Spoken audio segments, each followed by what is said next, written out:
जब महमूद जी की छोटी बहन ने अमिताभ बच्चन जी के घर रखा कुरान शरीफ और फिर अमिताभ क्यों हुए शर्मिंदा। यही किस्सा है।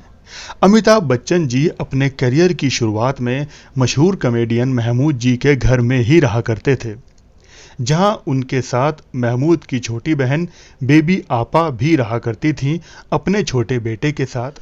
बेबी आपा का तलाक हो चुका था, मगर बेबी आपा अमिताभ बच्चन को अपना छोटा भाई मानती थीं और अमिताभ बच्चन भी उनको बड़ी बहन माना करते थे।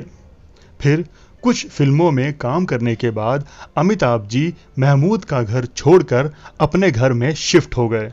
तब बेबी आपा हर तीसरे दिन अमिताभ के घर चली आती थीं और नौकर से ज़रूरत का सामान खरीद कर फ्रिज में रखवा दिया करती थीं। आटा, दाल, सब्जी वगैरह सब की खरीदारी भी वही करती थीं।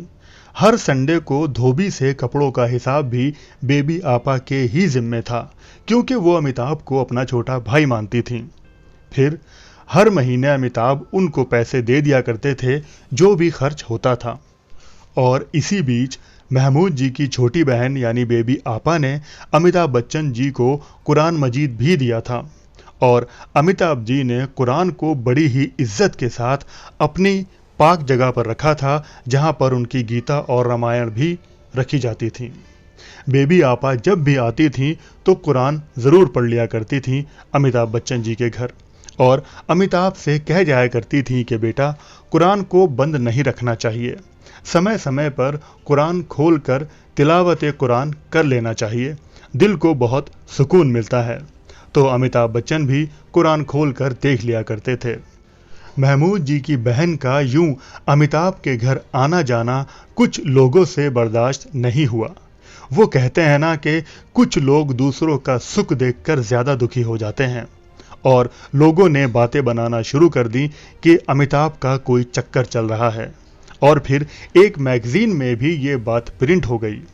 ये खबर पढ़कर अमिताभ बच्चन जी गुस्से से भर गए और मैगजीन को लानत भेजी, बहुत बुरा भला भी कहा, मगर वो महमूद भाई का सामना करने से कतराने लगे कि भाईजान क्या सोचेंगे, जिनको मैं अपना भाई कहता हूँ, जिनकी बहन को अपनी बहन मानता हूँ, अब उनका सामना कैसे करूँगा।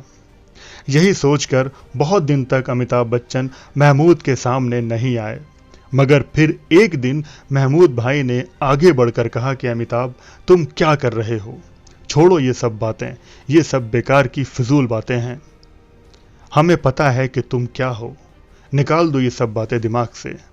ये सब कहने के बाद दोनों फिर एक दूसरे के साथ हुए और उनकी दोस्ती बहुत लंबी चली। दोस्तों, ये सारा किस्सा हमें अनु कपूर जी से पता लगा है, सोचा आप सबसे शेयर किया जाए। अगर वीडियो अच्छा लगा हो तो लाइक कर दीजिएगा, मेरे चैनल पर नए हो तो सब्सक्राइब भी कर लेना, मैं और ऐसे ही वीडियो लाता रहूँ।